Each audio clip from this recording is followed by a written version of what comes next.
Mumbai cruise drugs case में आखिरकार 25 दिनों बाद आर्यन खान समेत तीनों मुलजिमीन को जमानत मिल गई है। कल आर्यन खान को आर्थर रोड जेल से रिहा किया जा सकता है।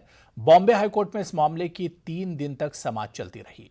वकील दिफा और इस्तिगासा के दलाइल को सुनने के बाद बॉम्बे हाईकोर्ट ने आर्यन खान, अरबाज मर्चेंट और मुनमुन को जमानत दे दी। वाज़ेह है कि आर्यन खान के वकील ने आखिर तक अदालत में यह दलील दी कि आर्यन खान इस मुबैना पार्टी में मेहमान के तौर पर शरीक हुए थे, जबकि एनसीबी के वकील ने आर्यन खान के बैनुल अक़वामी ड्रग्स रैकेट से तार जोड़ने की पूरी कोशिश की।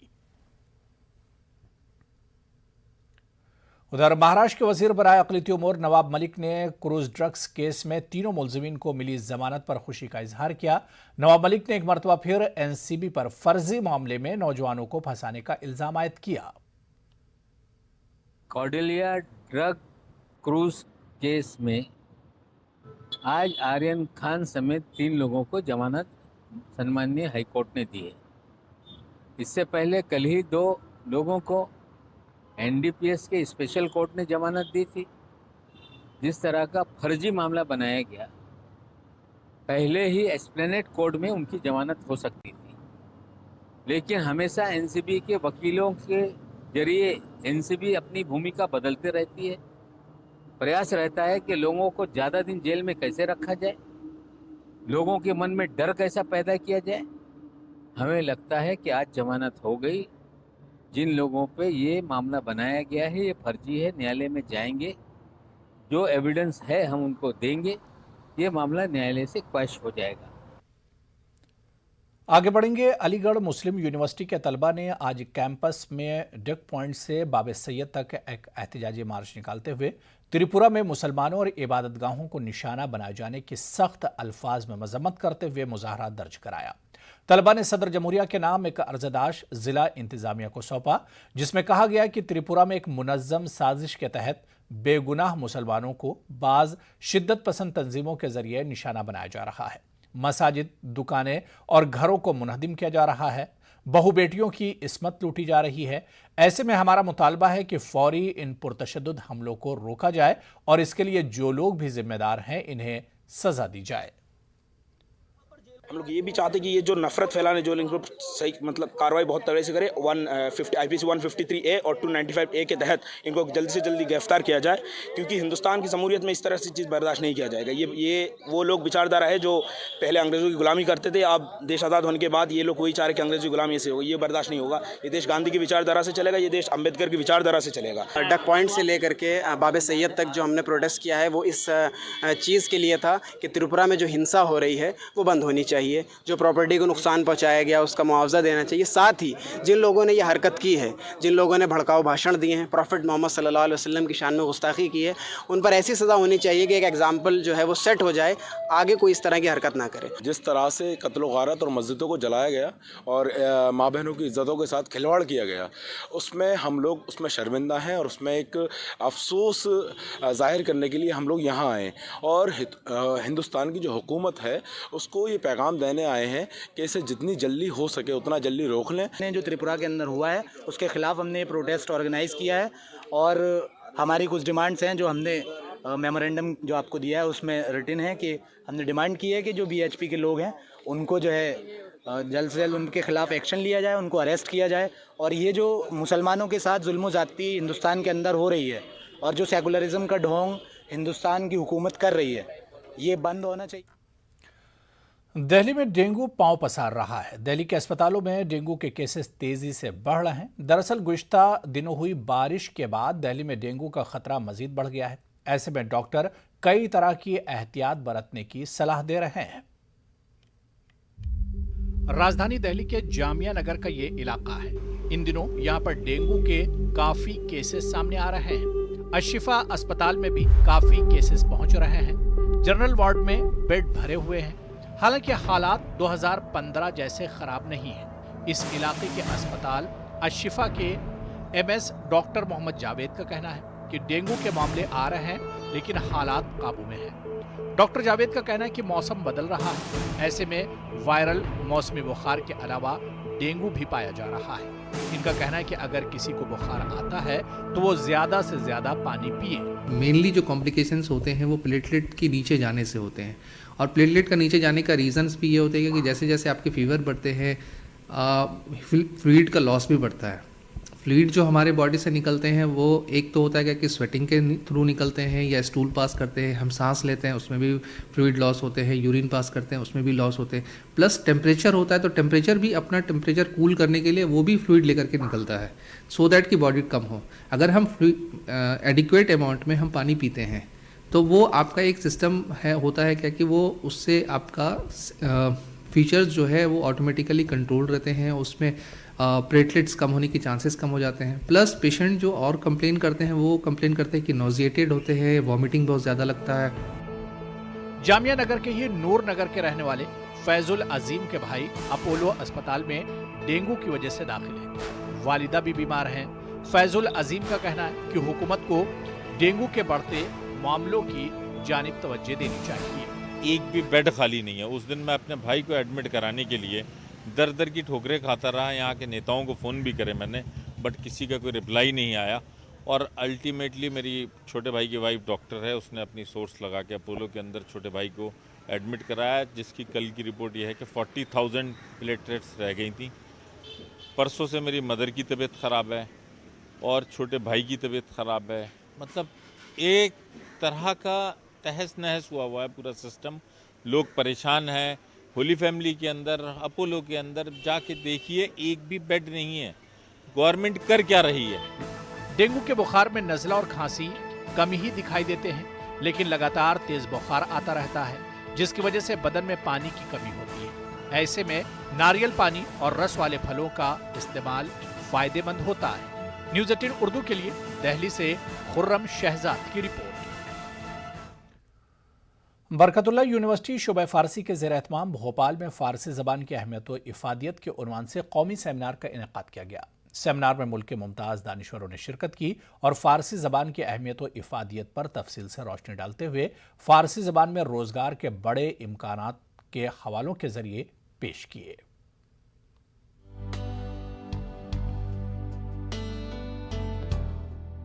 हमारे मुल्क में फ़ारसी ज़बान कई सदियों तक सरकारी ज़बान के तौर पर इस्तेमाल की जाती रही है। आज़ादी के बाद फ़ारसी को गर्चा वो मकाम हासिल नहीं, इसके बावजूद मुल्क की मिडीवल हिस्ट्री का बड़ा सरमाया फ़ारसी ज़बान में ही मौजूद है। दानिश्वरों का मानना है कि बदले हुए मंजरनामे में फ़ारसी ज़बान की अहमियत को देखते हुए नई तालीमी पॉलिसी में भी ख़ास मकाम दिया गया है। भोपाल के बरकतुल्ला यूनिवर्सिटी के vice chancellor doctor RJ Rao यहाँ के शोबे फ़ारसी को एक नेशनल इंस्टीट्यूट के तौर पर फ़रोग़ देना चाहते हैं, ताकि तलबा इस ज़बान के तवस्सुत से अपना करियर बना सकें। वहीं शोबे फ़ारसी की सदर डॉक्टर ताहिरा वहीद अब्बासी कहती हैं कि फ़ारसी ज़बान का इस्तेमाल कम ज़रूर हुआ है, मगर मार्केट में इसकी अहमियत और इफ़ादियत बरकरार है। तो काफ़ी ऐसी इम्पॉर्टेंट ज़बान है कि पहले से ही हम लोग का एक पूरे इंटरनेशनल लेवल पे हमको सबको मिलाने में भी काम आता है उसमें। और ऐसी बहुत सारे इम्पॉर्टेंस है। अभी आजकल नया शिक्षा नीति में भी ये कहा था कि लैंग्वेजेस को बहुत इम्पॉर्टेंस देना चाहिए, और उसमें ये फ़ारसी का भी उन्होंने जिक्र किया है कि इसको अच्छे से डेवलप करें। तो हम लोग भी कोशिश करेंगे कि जैसे मैडम और ये डिपार्टमेंट काफ़ी अच्छा काम करते हैं, रिसर्च भी कराते हैं। प्रोग्राम करने का मकसद ये है कि हिंदुस्तान में फ़ारसी ज़बान की जो अहमियत है, अफादियत है, लोगों की ज़बान में बोलचाल में जो अल्फाज इस्तेमाल होते हैं वो किस तरह इस्तेमाल होते हैं और उनकी एक दस्तावेज़ी अहमियत क्या है, तारीख़ी अहमियत क्या है, इस चीज़ को लोगों को रूशनास करवाने के लिए इस प्रोग्राम का हमने इनेकाद किया। शोबे फ़ारसी बरकतुल्ला यूनिवर्सिटी के ज़ेर एहतमाम मुनक़्क़िदा एक रोज़ा प्रोग्राम में दानिश्वरों ने फ़ारसी ज़बान की अहमियत व इफ़ादियत पर तफसीली रोशनी डालते हुए कहा कि आज भी मिडीवल अहद के तारीख़ी दस्तावेज़ की जब भी ज़रूरत होती है तो उसे पढ़ने के लिए फ़ारसी दां हज़रात को ही तलाश किया जाता है। इसके अलावा बहुत से ममालिक ऐसे हैं जहाँ पर फ़ारसी कौमी ज़बान और वहाँ पर मुतरजिम के लिए फ़ारसी दां की ही ज़रूरत होती है। दानिश्वर मानते हैं कि आज की सदी हो या गुजरी हुई सदी, हम गुजरी हुई सदी की ज़बान, उनके रस्म व रिवाज को नज़रअंदाज करके आगे नहीं बढ़ सकते और हमारा मुस्तकबिल हमारे माजी से वाबस्ता होता है। अगर आप पता लगा लिया था, उसे मालूम था ये। अव्वल तो बेशतर हजरात उस जमान बिल्कुल अवाइल की हुकूमतों में खुद फारसी जानने वाले मौजूद थे, तो फारसी की अहमियत जानते थे। इस वक्त तो उन्होंने जो यूनिवर्सिटी भी खोली, इससे पहले जो अंग्रेज़ों ने भी खोली थी, जैसे Delhi university, Bombay university, Madras university, वहाँ फारसी शोबे थे मौजूद। तो उस ज़माने में, आज से 20-25 बरस पहले, 30 बरस पहले, पूरे हिंदुस्तान में 32 यूनिवर्सिटीज़ थी जहाँ फ़ारसी शोबे थे। इनमें से बाज़ तो ऐसी यूनिवर्सिटीज़ थी कि वहाँ उर्दू का शोबा नहीं था, ना अरबी का, तो फ़ारसी का होता था। देखिए, 21वीं सदी हो या इसके बाद आने वाली सदियाँ हों, जो गुजरी हुई सदियाँ हैं, उनकी ज़बानों को, उनकी तहजीबों को, उनकी बोलियों को, उनके रसूम को नज़रअंदाज करके हम आगे की तरफ नहीं जानते। इसलिए कि हमारा मुस्तकबिल हमारे माजी के साथ वाबस्ता है और हर माजी अपने मुस्तकबिल की राह देता रहा है। फ़ारसी ज़बान के साथ भी यही। इस मौके पर शोबे फारसी बरकतुल्लाह यूनिवर्सिटी की सदर डॉक्टर ताहिरा वहीद अब्बासी की किताब राख में चिंगारी का इजरा भी किया गया। राख में चिंगारी मुमताज अदीब व नाक़िद शमीम तारिक की फिक्री जिहाद पर लिखी गई एक अहम दस्तावेजी किताब है। न्यूज़ 18 उर्दू के लिए भोपाल से महताब आलम की रिपोर्ट। चलिए यहाँ पर रुकेंगे फिलहाल छोटे से ब्रेक के लिए।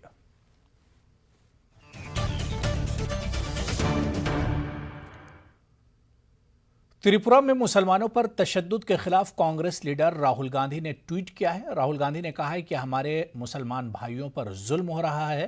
हिंदू के नाम पर नफरत और तशद्दुद करने वाले हिंदू नहीं, ढोंगी हैं।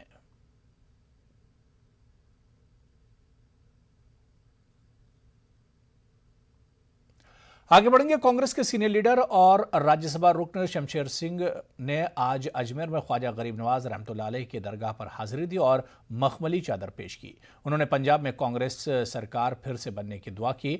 इस मौके पर शमशेर सिंह के साथ पीसीसी के साबिक सेक्रेटरी और दीगर हुक्काम भी मौजूद थे।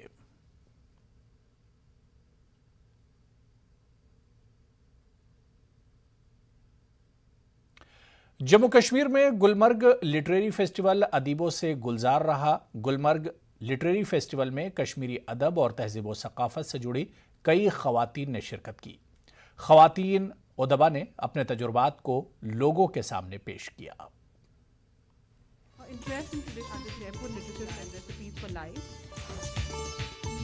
ये तस्वीरें जम्मू कश्मीर के गुलमर्ग में मुनक्किदा लिटरेरी फेस्टिवल की हैं। फेस्टिवल के इस सेशन का मोर्चा खवातीन ने संभाला। मंच पर डॉली ठाकुर, मीरा अली और सुधा मेनन हैं, जो भारत की नामी ग्रामी शख्सियत हैं। इनकी तहरीर को दुनिया पहचानती है। ये हैं डॉली ठाकुर, जो राइटर हैं, सहाफ़ी हैं, पेंटर हैं, सोशल वर्कर हैं और ना जाने कितने असनाफ में तबाह आजमाई कर चुकी हैं।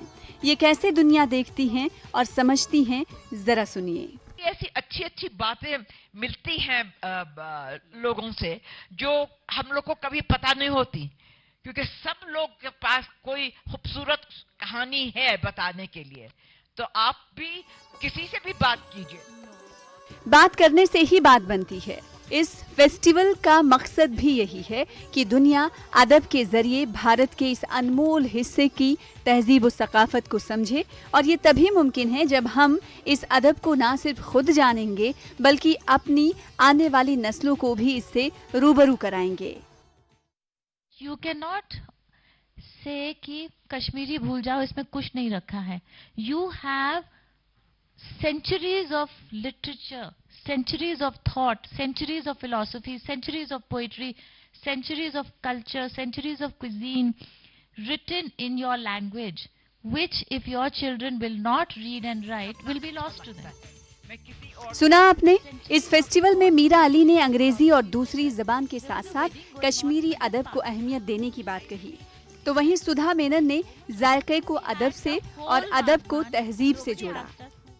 I believe truly that food is so much a part of our cultural identity, and if we let these recipes go away, we are losing actually a slice of our identity. And that's how Recipes for Life. If you tell a woman you are the most powerful person in this world, she will grow up to be that.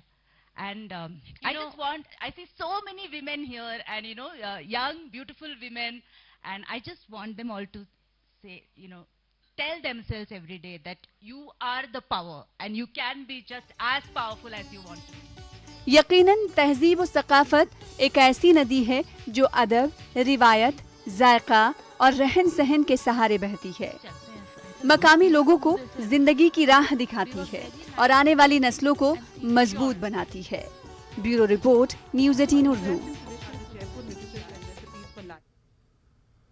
Bhopal में कुम्हार के हाथों से बनाए गए मिट्टी के दियों से इस बार अयोध्या और मथुरा के बामोदर जगमगाएंगे। दिवाली के मौके पर भोपाल के फनकारों के जरिए गोबर, मुल्तानी मिट्टी और गेहूं के आटे से तैयार किए गए खुसूसी दियों को अयोध्या और मथुरा भेजने का फैसला किया गया है। ये दिए 2-4 हज़ार की तादाद में नहीं बल्कि लाखों की तादाद में भोपाल से भेजे जाएंगे। भोपाल में तैयार किए गए खास मिट्टी के दिए न सिर्फ एनवायरमेंट फ्रेंडली हैं बल्कि माहौलियात को ध्यान में रखकर बनाए गए हैं। भोपाल जिला इंतजामिया ने 11 लाख दियों को अयोध्या और 3 लाख दियों को मथुरा भेजने का फैसला किया है।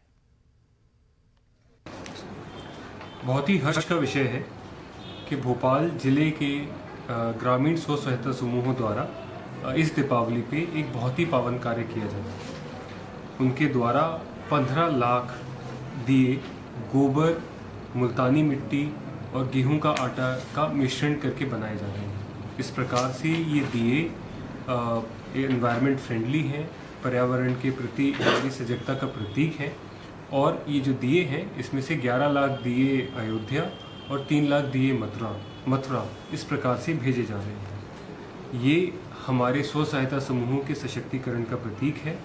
वे लोग सक्षम हैं कि अपने कार्य को आगे बढ़ाएं और अपनी जीविका का उपार्जन भी कर सकें। इसके लिए मैं उन सभी को हृदय से बहुत बहुत बधाई देता हूँ। कर्नाटक में बीजेपी हुकूमत तब्दीली मजहब पर रोक लगाने के लिए सख्त कानून नाफिज कर सकती है। आज रियासत के वज़ीर दाखिला की जानिब से बड़ा बयान सामने आया। वज़ीर दाखिला ने कहा कि जबरन तब्दीली मजहब पर पाबंदी का बिल आने वाले असेंबली इजलास में पेश किया जाएगा। बेंगलुरु में वज़ीर दाखिला ने कहा कि हुकूमत जबरन मजहब की तब्दीली के रोकथाम के लिए बिल असेंबली में पेश करेगी। वाज़ेह है कि अक़लियती तबकों खासतौर से ईसाई बिरादरी ने इस तरह के कानून की पुरजोर मुखालफत की है। तब्दीली मजहब पर पाबंदी के मुजव्वज़ा कानून में ज़बरदस्ती या लालच देकर मजहब की तब्दीली करने वालों को सख्त तरीन सज़ा देने की तजवीज़ रखी गई है। बेंगलुरु में ईसाई मजहब के रहनुमा ने हाल ही में तहरीरी बयान जारी करते हुए कहा था कि वज़ीर आला फ़िरका परस्त ताकतों के दबाव के सामने झुक रहे हैं। इस तरह का कोई भी कदम गैर ज़रूरी है।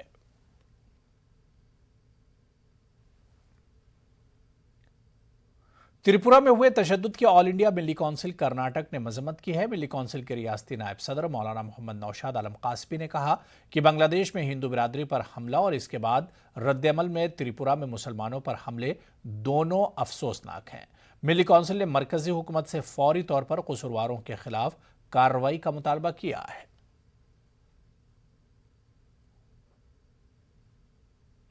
नांदेड़ में स्टेट रोड ट्रांसपोर्ट कारपोरेशन में खिदमात अंजाम देने वाले मुलाजिमीन ने अपने कई मुतालबात को मनवाने के लिए गैर मुअय्यना हड़ताल शुरू कर दी है।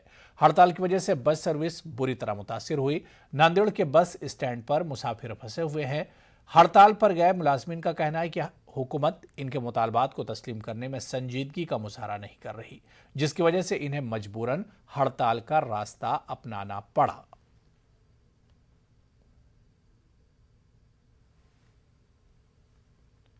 तो चलिए, इस बुलेटिन में अभी फिलहाल इतना ही। आदाब।